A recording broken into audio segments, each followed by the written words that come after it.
All right, so Kristian Kohle over here, Kohle Studios. Thank you so much for being here. And I want to start with one of the most important questions. Like I always feel like asking, when did you start realizing that this is what you want to do? You mean producing music? Yep. Let me say hello first. Thanks for having me, and good to see you again.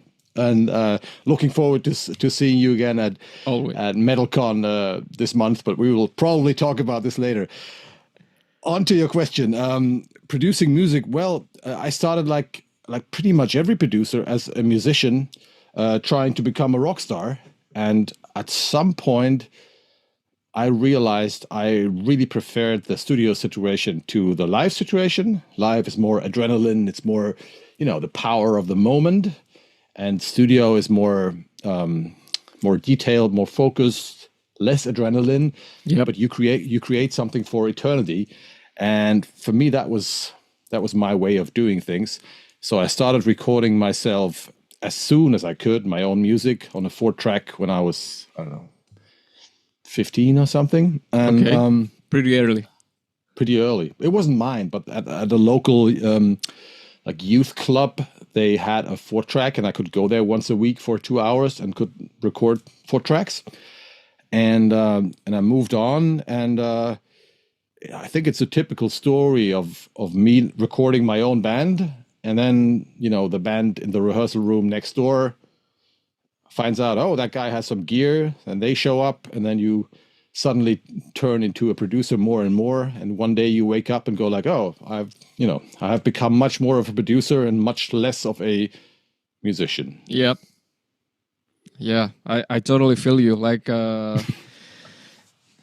getting pretty close to start losing pretty much interest of me actually playing and more to producing other bands and stuff. So I totally get you. Yeah.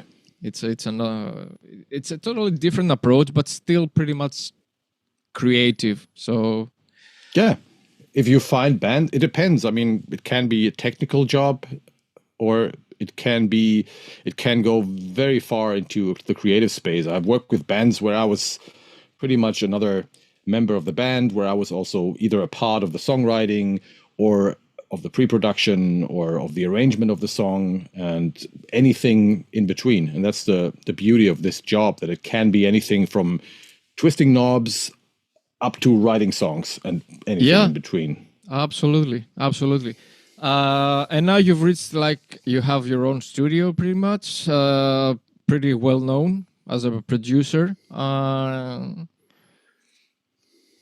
Doing, so many bands, but I'll get that to later on.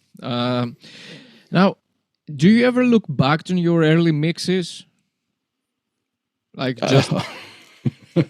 Yeah, I mean, everybody, like I would call it like a lifelong trip, because you're never satisfied with anything that you do.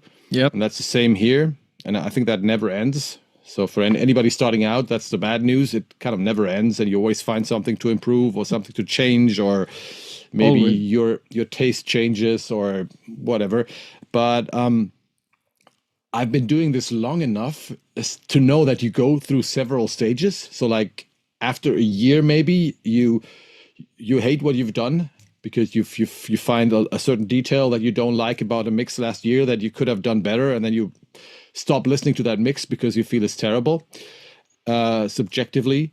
And then you listen back to it after 8 years, remembering how bad it was, and go like, hey, it's actually pretty good. And you've already forgotten that problem that you used to have, Yeah. So it goes in circles. And I think as long as you can accept also like the zeitgeist of the time when you did the mix, I'm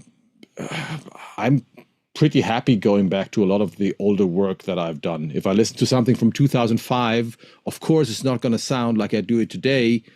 But if you see it in the context of 2005, I'm mostly quite happy, or at least not ashamed. Yeah. That's the important part. I mean, I remember I checked like the first song that I ever mixed, and I was like, oh, fuck. And I still love the snare though, and I haven't managed to get that snare sounding like that since then. You see, yeah. There's always something along the way you improve, and then you forget about something else somewhere else. Yeah, that you actually did better before. So it's an endless, endless vicious circle. yeah. You gotta enjoy that journey though. You need a stomach for that sometimes. Yeah. Oh yeah. Yeah. So let's say that you managed to go back in time somehow. What would you tell your younger self when he started? I mean, it was a very different time when I started. So it was before the internet, pretty much, at least before the internet as we know it today. So it was way more based on actually meeting people, going to shows, going to rehearsal spaces, the old school ways of making connections. So I don't think maybe I'm not even the perfect guy, to assist younger people because it's so different these days if you're starting out. But one thing that I would change these days, back in the days, I was a little too shy sometimes. So these days I would just go to a band that I like or that I adore, no matter if they're, big or small, and would just go there and say like, hey, let me do something for you. Let me record a song. Let me mix a song. Let me do something. I want to try this. If it sucks, you don't have to pay anything. I just want to do this. This is something that I did not dare to do back in the days. But then again, these days it's easier, because you can get in touch online much easier. But this is something that I would recommend. Just go out to people you want to work with and confront them with your own work and what you do. And the only thing, you can fail, but if you don't try, nothing's gonna come out of it anyway. So maybe that. Yeah, I mean, no, it makes sense, and I remember I actually did that, and I was really horrible at it. But did it work or not really? Not for me, but I decided to start, focusing on like recording a lot myself. That way, I managed, to learn a lot about my equipment, my room. Well, you see, it's not pretty much cool, but but nice colors. I like the colors. I mean, and this time at MetalCon, I'll have to talk to Lars about the session blocks. I remember them from last year, and they were awesome. Yeah. But I started doing that, lately. Like I approached a couple of bands that I really like, and we started working on stuff like that. Though I'm kind of in between because bands started approaching me, like because the way I do stuff, I mostly use analog. I'm mixing on an analog console. Cool. That's the way I do it because, frankly, I never understood, EQs like Pro Q pretty much for me. So I'm like, fuck it, I'll start using analog stuff. Yeah, you're an analog guy, So some people mix on analog because they're fancy or try to be fancy. You just do that because you're old school, right? Or because absolutely. No, that's nice. And I mean, that's also important these days. I feel that you find your niche, to justify your existence, and then you just got to do what you feel is right. That's the other thing. Don't try to imitate or to copy everybody else. Just do your thing. Because sounding good is pretty much easy these days with all those drum samples and amp sims and presets and all that stuff. It's more about sounding special or sounding unique. So that could be a way exactly for you, to find your niche. Yeah, exactly. But the thing is that there's been like some kind of really great sounding mediocrity from time to time, especially in metal, because everybody's at home. I mean, right? They're using the exact same snare sample, the exact same Kemper amp or amp sim, what have you, and I don't know, not a fan of that. I prefer to hunt down a more. Yeah, and I think this is where this is going in the future. At least that's what I assume, that with the usage of AI, whatever sounds generic will be a lot easier to copy because there's a lot of it out there and a lot of it to feed the AI. So I assume and I hope in the future it will be more about people doing things differently. And this can be in any direction. It doesn't have to be like in the 80s, or it doesn't have to be analog. That's not what I'm saying. It can be, but just people being creative. It's more about creativity in the future, I think, than about technically doing everything correctly. Absolutely. Hopefully. Absolutely. Yeah, and for example, as all you already know, I mean that everybody started using V30s, for example, and then everything started sounding the same pretty much. And now we can go out and talk about Karnivore. Okay. You see, I like talking about carnivores. Yeah, man. I remember that last year at MetalCon, I can't forget your smile because that box arrived. Oh yeah, right. I was waiting for like the first final speakers coming from Eminence, Kentucky. Yeah, and it took weeks because they were stuck in customs because UPS sucks, and it took weeks. And then I remember that was the first night, the first MetalCon night. I came back home to the studio, and then suddenly, without any notification, I just had this box in front of my house, in the darkness, with whatever 8 carnivores or something. They just dropped it there after weeks of nothing. They just dropped it there. So I brought one of the carnivores the next day to MetalCon. I think when I did my my guitar workshop, right? Yeah, exactly. Yeah. No, that was great. So what led you to start working on your own speaker? It was actually the Eminence guys asking me, which still is a total honor for me. So I had done some IR packs with Eminence, like officially, for the DV77 and some other speakers. And that's how I got in touch with them. And then, we kept on talking.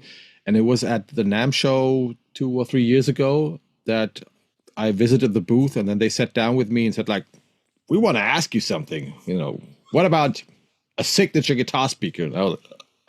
I really did not expect that because, who has a signature speaker? That's like Mick Thompson and Eddie Van Halen and Zakk Wylde and, people like that. Yeah. And I'm not exactly as famous as them. So I was very surprised, but I took that as an opportunity to really dive deeper into speaker voicing, I think, than any or most other people had done before. We went through, I think, 80 prototypes and reinvented a lot of the stuff they do at Eminence, and really, went deep into the rabbit hole to check out like all the different parameters that define the sound of a speaker, which was total fun. And I felt like a kid in the candy store. Yeah, and that was fantastic. I want to do that again. That was cool. But that's the thing, that in general you're the type of guy who is not, I mean, from what I've seen, that you're not going with presets every time. Everything is something new, and Karnivore offers like a totally different sound from what I've heard. And personally, I love the speaker. Haven't bought it yet because I can't even turn on an amp over here, but I will soon. And I've tried the IRs; they're fucking awesome. And it's different. I wouldn't say it's totally different. It's different. It's a different voice. But I was just given the chance that I could do my own thing. I just went for it because, and then honestly, we weren't trying to copy anything. Of course, I wasn't trying to go in a totally different direction, but we were not comparing the Karnivore prototypes to V30s, I think, at any time, really, because that was not the goal. I was just going for something that I like, and I was doing this very intuitively. Yeah. And just whenever I felt like, we need more highs here, or we need a little less of that, or we need whatever, then I told them, then they changed some things, and we went on. And for me, it was all about being passionate about this. I mean, maybe you can hear it when I talk about it. This was just such a beautiful process. And for me, right from the beginning, I said, like, even if we don't sell a single speaker, I mean, Eminence might be a little pissed off then, because they, of course, invested money into the process, into the development. But for me, it was not at all about making money with this. It was all about giving the chance to create something. And I want to do that again. Hello, Eminence. Again, it's about creativity. So Eminence, totally. I'm watching you. But it's the thing is, for example, V30s, as I previously mentioned, everybody's using V30s, and it started sounding a bit generic.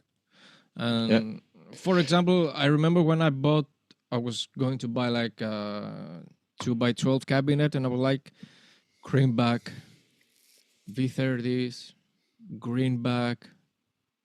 So I started, checking everything again and again and again and again, but I'm not a V30s fan, so which is unusual. I don't because like the mid stuff.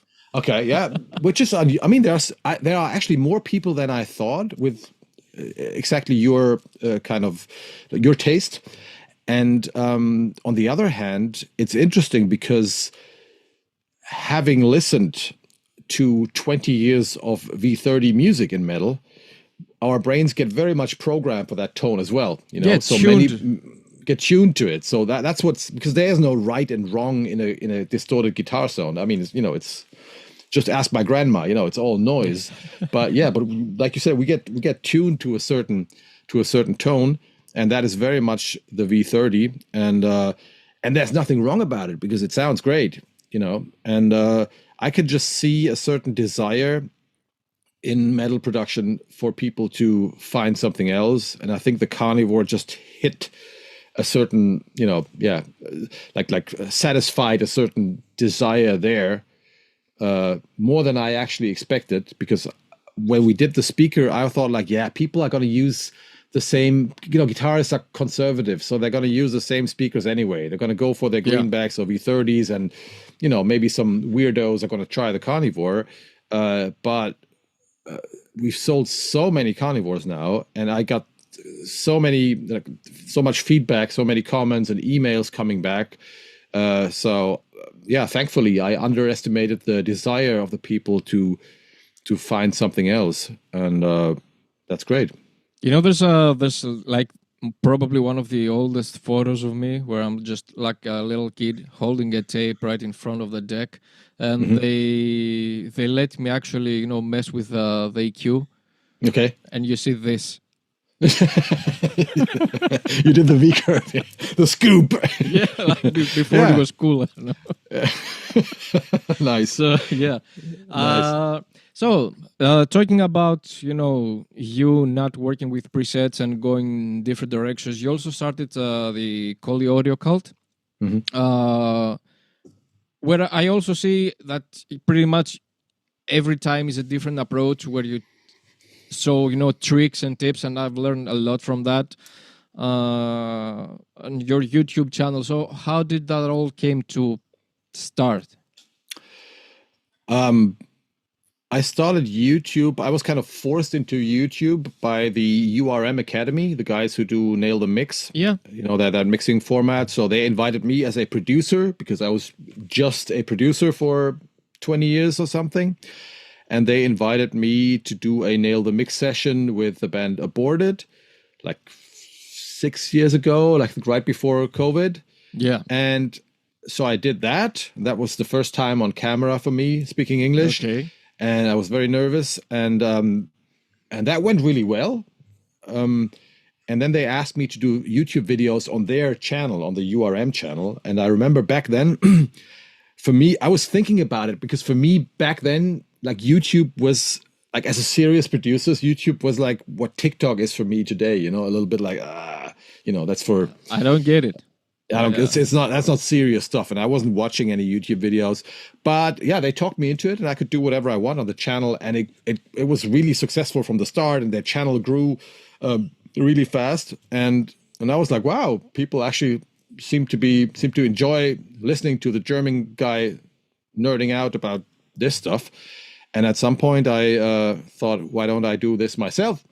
And started my own channel, which I think was 4 years ago or so, and did the same thing there. And then started my academy, where it's been like 2 years, right? Something like that. I think 3 years now in the academy. Yeah, 3 years where I just offer mixed courses, mixed feedback, but like every few weeks I also invite other colleagues to show how they do it. And it's called Kohle Audio Kult. There's like hundreds of courses in there right now, and it's check it out. It's cool, especially because if people join, if they subscribe, you will get all the courses from day one. So if you start now, it's like Christmas and Easter together in a satanic way. Always. And you also offer like discounts and IRs and samples.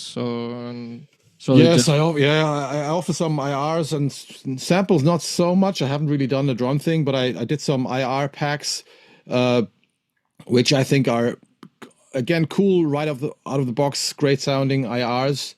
But then again, I rather encourage people. I mean, buy my IRs and make me rich and famous. That's fine. Yeah. But I rather encourage people to buy some speakers or buy some drums and find their own way of doing things, which is better in the long run. True. And now you get me to the next question directly. What separates for you a professional IR from an pretty much average one? Well, I mean, there are two types of IRs. You have what I call like production ready or mix ready IRs that are kind of like either pre-EQ'd, or at least somebody with a good ear has taken some time and taken some effort to make the IR as close as it gets to something that sounds great in a mix. So this has always been my approach, and this has always been Jens Bogren's approach. I also did 2 IR packs, one with him and one on his Bogren digital. Oh, because the biodynamic and the rainbows and chainsaws, right? Exactly, yes. Yeah.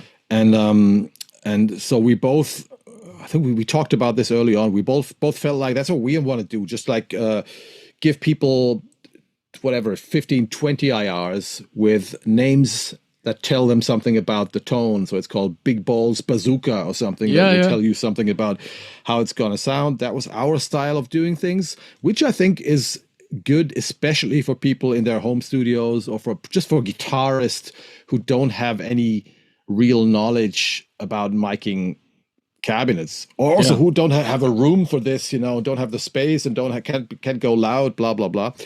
And on the other hand, there are IR packs that are more technical, like from who makes those? I don't know, like doesn't matter, where you get like 50 million IRs with lots of mic positions. They're called like whatever cone SM57 blah blah blah 5 centimeters or something, and then you can go through all those IRs, and you need a little more knowledge and need to know what you're doing. But that was always boring for me, because then I felt like, okay, if I do that, then I can just rather do the real thing. But there's nothing wrong about it. But the IRs that I am doing there was always some producer or engineer knowledge going into them. Either I was EQing them, or most of the time I was actually not EQing them. I was most of the time just blending different microphones and filtering the microphones until I felt this is something cool. And and that is the difference between, I think, my IRs and Jens IRs and many other IRs out there, that you just throw them into a mix and you feel like, okay, maybe it's not 100% there, but you go through 5 or 6 of them and you will find one that kind of sits right and locks in. Yeah, exactly. And the thing is that what I like about you with your IRs is that, well, except for Karnivore, of course, which is pretty much there, it's the name, you don't go like Marshall loaded with greenback, because someone, if they know like greenback is the speaker that I like, they'll just go directly there. Yeah. So you make him to listen to what he's doing, pretty much. Exactly. Who needs that? That's also boring. That's really boring. And also like when I do products, I also try to give a whole variety of tones. So if you, for example, listen to the Rainbows and Chainsaws pack, it's called Rainbows and Chainsaws because the rainbow side, like one folder of the IRs, is a more conventional, hi-fi sounding modern metal guitar tone, and the Chainsaws side is really unique sounding, sometimes weird sounding IRs that go into an HM2 direction or into something really scooped or into something more black metal sounding. So I even try to give people some really different sounding IRs that are not too mainstream. But and in general, you know, you're doing very cool demos, and like I know every time I see a demo from you, it's wallet time. So I mean, I remember when you did. I'm actually using it over here. When you did this one. Oh yeah. So I said, okay, Jack, give me. Yeah, give it to me.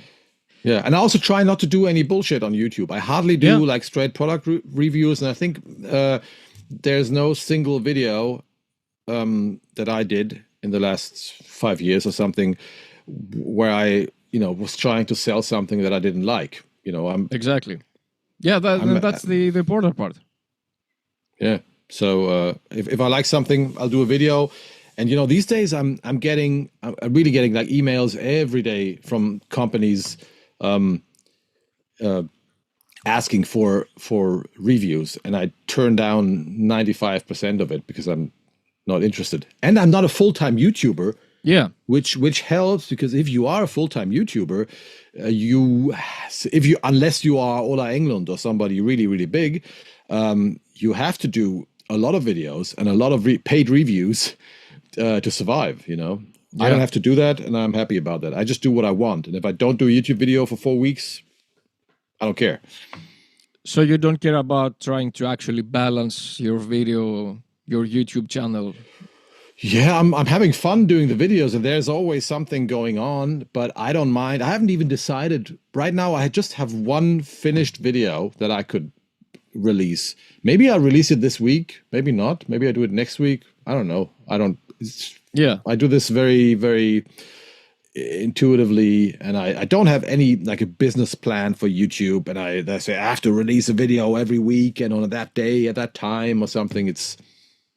Sometimes I do more, sometimes I do less, and I have never much in the pipeline. It's very spontaneous. No, that's the best thing, actually. That, like, I remember like many times that you did videos, trying guitars or amps, and just because. And this is the fun part for me. You know, like as a guy watching your stuff. That's the cool thing. Okay, so thank you. MetalCon time. Yeah. MetalCon last time was epic. I remember. Actually, it was a funny story because I was actually trying to do something like that over here in Greece, and everybody, the Greek producers were like, "Man, no, I'm too shy." I'm like, "Forget it." And like 2-3 days, bring me over. I'll do it. Awesome. I need an excuse to come to Athens anyway. That would be cool, I haven't been there. Yeah, you should, man. You should that. And so you announced it. I remember I bought the ticket immediately because I don't care. You hadn't even announced pretty much more details because it was like first 3 days. And it was a big success for everybody.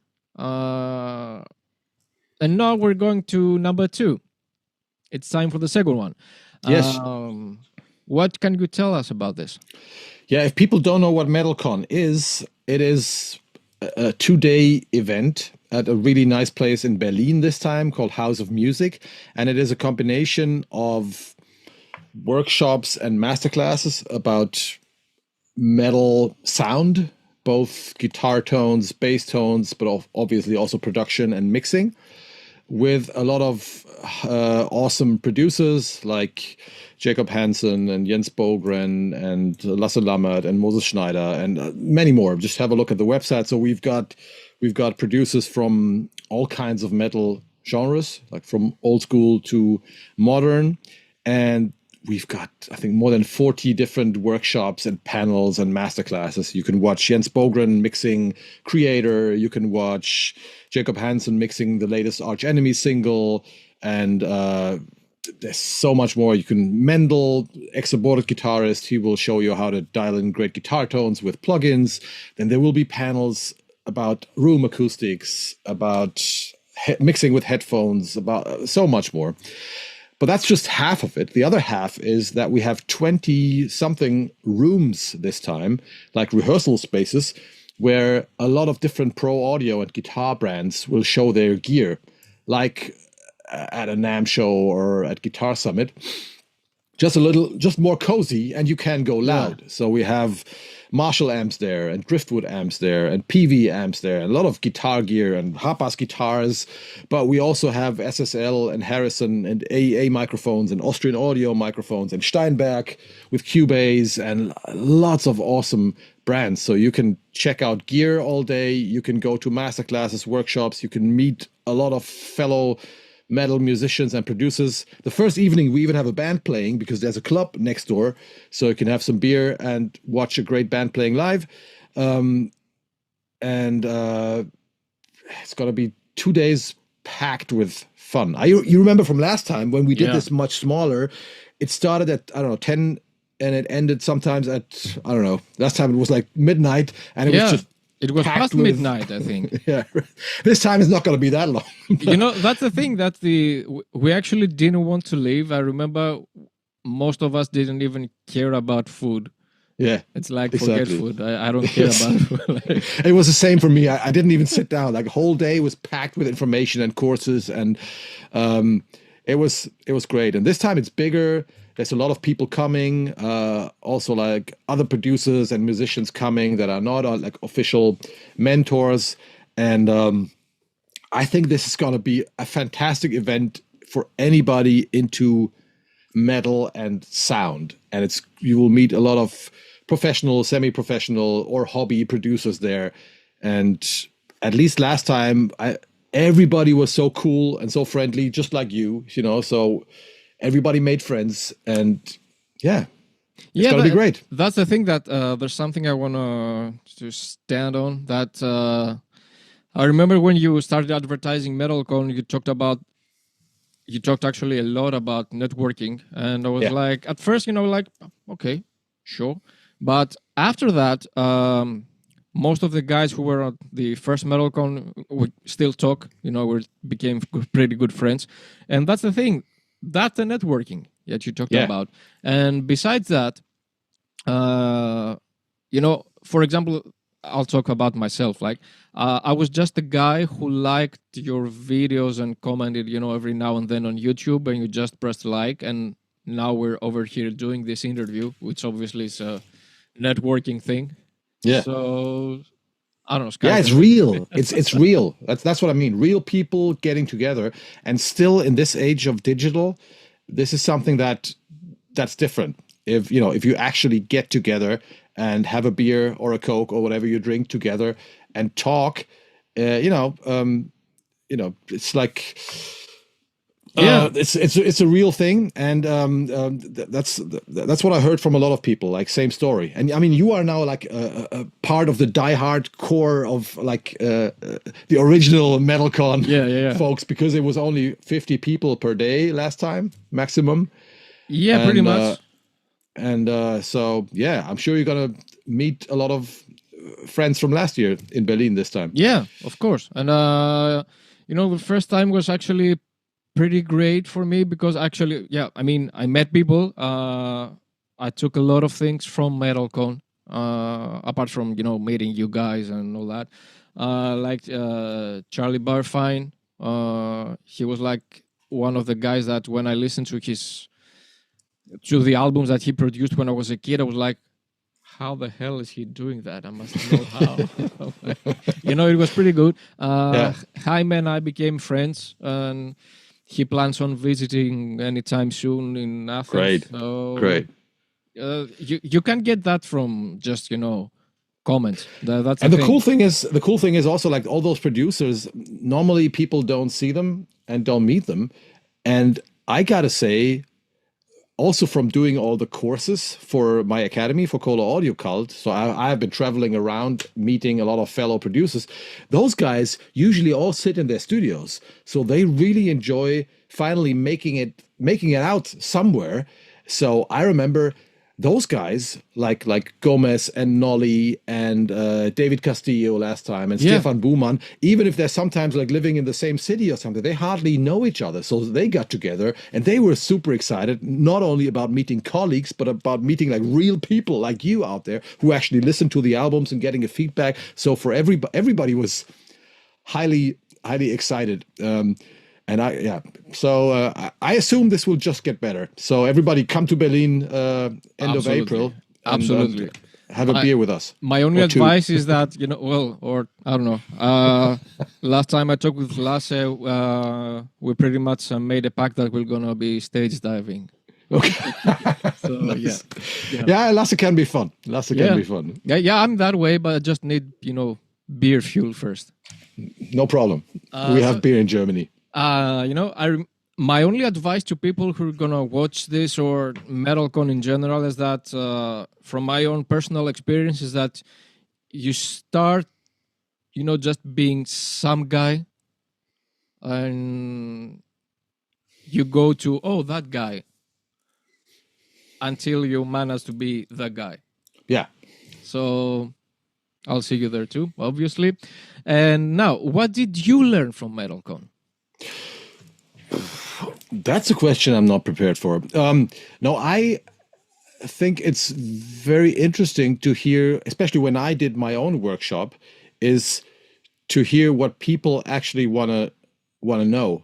Because sometimes I'm very much surprised. You think because you're so much in the detail of something and you've done it so many times that you sometimes forget the basics, so to say, Yeah. So I remember when I was doing my guitar class, I was like, the workshop there were some very basic questions sometimes that I haven't thought about really, but also ideas coming from people. Like I remember one guy was saying like, hey, why don't you pitch down the DI tracks 1 octave and see how that sounds? Crazy. I was like, okay. That's not how you do it. It's like, try. And then he made me do something, like made me come out of my comfort zone. And somebody else said, hey, but why don't you combine the 2 ribbon mics? I said, like, yeah, but normally you combine a ribbon with a dynamic or something. So, things just happen if you interact with people. And especially also if people are maybe not at the same level, of the skills with beginners. So that kind of inspires me again to think differently and to try new things. Absolutely. So what do you think, with all this social media and videos on YouTube, how can one stand out eventually with all this information from the internet? Yeah. Oh, if I knew that, I would just say, it sounds boring, but I would just say, try to do something unique and you got to start with doing your homework, because engineering and mixing audio is something that you got to do a lot, Absolutely. to be good at it, just like playing an instrument. It's nothing that you will learn overnight, because especially you got to develop an ear. And so you got to do your homework first. But I would say from the start, don't try too much to sound like somebody else, and try to find your own direction. Try to go into a direction that feels natural for you and feels easy for you, where there's a passion that drives you there, something that just sounds right to you, no matter if that's en vogue right now, if that's, if that's the thing right now or not. And I assume this will pay out a lot more than trying to sound like everybody else on the latest Spotify playlist. Yeah, absolutely. And when I first started, I tried, copying like this amazing snare EQ trick. And, if you combine everything, it falls apart.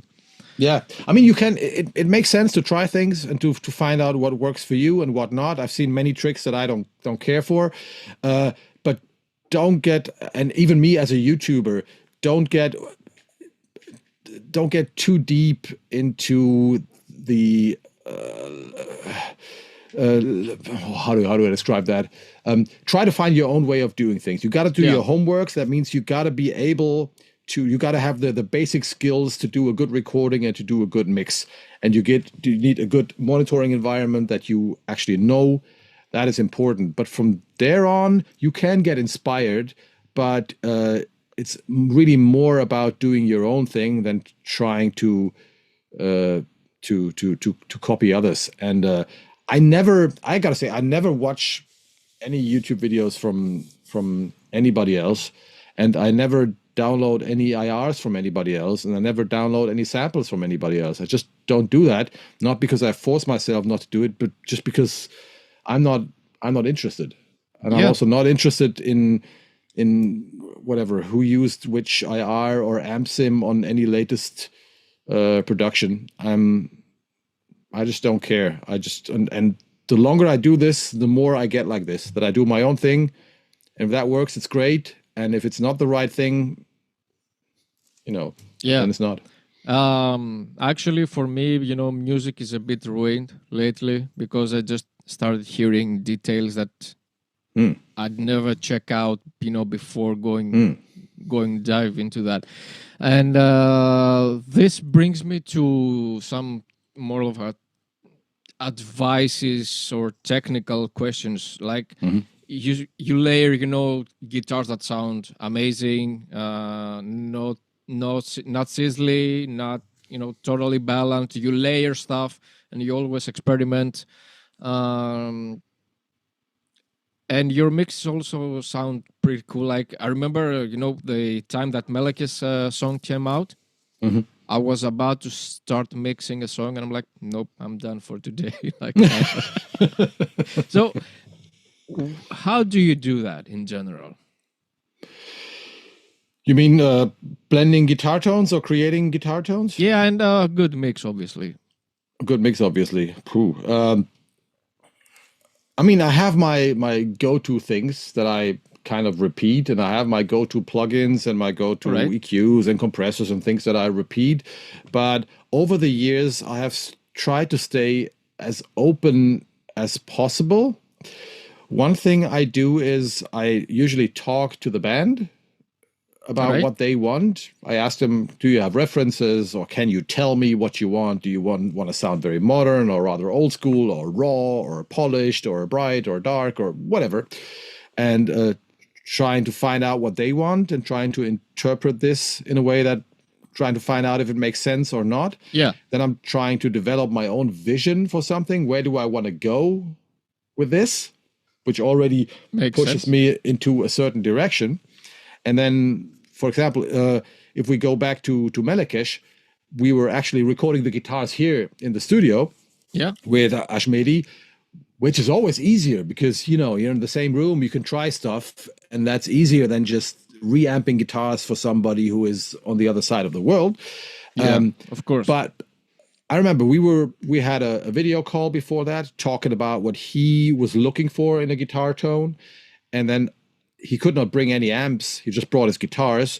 So then based on that thing, I created my vision for it, and I prepared the amps that I think would match that kind of tone that he wanted, and the cabs and the mics. Yeah. So I prepared, I don't remember, I prepared 3 or 4 amps and mic'd up a few cabs so I could present him a few directions where we could go.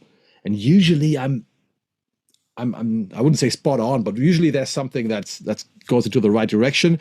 And then we chose the details like together. And that is the perfect scenario, because if you do that together with a band and you make those important decisions about the gear that defines the sound of a record, let's say the right snare and the right guitar amp and the right cab and those decisions, then this already defines the sound of the record. And that means if you like it and if the band likes it, it's not going to be wrong later. And I just had a phone call yesterday with a drummer from a German band. They it's like a rock and roll, hard rock band. I'm working with them, big band over here, but I'm working with them for the first time. So I was trying to find out what they want, and I also told him, like, hey, if you have a drum kit. He said, like, I'm playing a Ludwig drum kit with like really big toms and I have these special cymbals. And he said, like, I don't have to use that. But I said, like, hey, bring your stuff and bring it exactly like you wanna hear this. And I'm gonna prepare something with the drums that I have and the cymbals that I have that I know could go into that direction. And then we just meet here and see what happens. Yeah, you just go from there. And I told him, if everybody's open, so if you have a drummer who is willing to swap the snare, if it makes sense, because my snare sounds better or my tuning sounds better, if he's open for that, and if you have a producer who is also open for maybe recording some cymbals he has never heard before and that sound different, that's the perfect scenario. Yeah. Maybe another tip. Let me know if I'm talking too much, but no, it's all right. Like when I started and when I was more insecure in the beginning, I was trying to force like my way of doing things and my opinion a lot more on the musicians I was working with, because I knew, okay, with that amp, I can get that tone. We should really use this, or we should use these crashes because I know they're gonna work in the mix. And I have gone more and more away from that, and I'm willing to step out of my comfort zone and to be more risky. Just like, spontaneously going like, hey, this is really different, but I'm feeling like this could be cool. Are you with me? Then let's do this. Yeah, I mean, it makes sense. It's all about experimentation either way. Yeah. And it's risky, of course. If people are paying you and they put like all their budget into you, of course you shouldn't fuck it up. But yeah, I've gone more and more into this direction, and I think that's the future. Really trying to find. Not trying to put your sound on top of every band, but trying to find the right sound for the band. Even if you do that, it's still going to sound like you anyway. You can't get, even if I'm trying to do something totally different, it's going to sound like me a little bit. Yeah, it's always like that. I mean, like I'm working with a band right now, and I started, working like yesterday on the guitar tones. Mm-hmm. And for the first time, for example, I stuck like Randall with HM2, Angle Savage, and plus PV, because it sounds good. Mm-hmm. So it doesn't matter if I fuck up with EQ after that. It's my fault. So yeah, whatever works, man. And it's actually has become more difficult these days, especially if you're mixing in the box and people send you DIs and you don't know what they want. And it's like, hey, make a great guitar tone, and you've got like 50, amp sims to choose from, and 5 million IRs and so many combinations. And that's another reason why I prefer doing analog guitar tones, because you're kind of limited to, to a certain. This is why I'm also shifting a bit away from Kemper and amp sims, because it's not that I got like a teal stripe PV from the late 80s, and Angle Screamer and Soldano, the Lunchbox, and that's it. But I can commit to that a lot easier instead of going to Kemper presets like next. Yeah. I really prefer. I also, with I have a Kemper sitting right here. It's only with my own presets, and I do use the Kemper, but I tend to repeat myself a lot more if I do that. So I'm trying to stay away from that. But of course it's cool because now, for example, I have a Melekesh preset. So just in case, at some point I need that guitar tone again for whatever reason, I can go back to it. Or refine it, or use it as a reference or something, or refine it, right? And but normally if I happen to do another Melekesh record, I'm not just going back to this preset, that's boring. Then I'm going to create something new. But on the other hand, I remember I was working with the German band Kanonenfieber, and they were I remember that. So they were like recording. We were doing like different sessions, and then we were putting everything together. And there, I was really happy that I actually had captured a Kemper preset, because then I could like half a year later actually go back to the guitar sound of the first EP and put that together. So in that case, that was the drift, or you'd use the drift and an HM2 something, right? Yes, exactly. Yeah. Yeah. And so I could go back to that. But then again, if we do the next Kanonenfieber album, we will start from scratch and do something else. Yeah. And it's all natural, because of the evolutionary thing. And by the way, heading back to what you said about focusing and, going back to mixes, I remember when I sent you the Kanonenfieber song that I mixed, I was like, what the hell am I doing? Why did I even upload that? And you said just change the overheads a bit.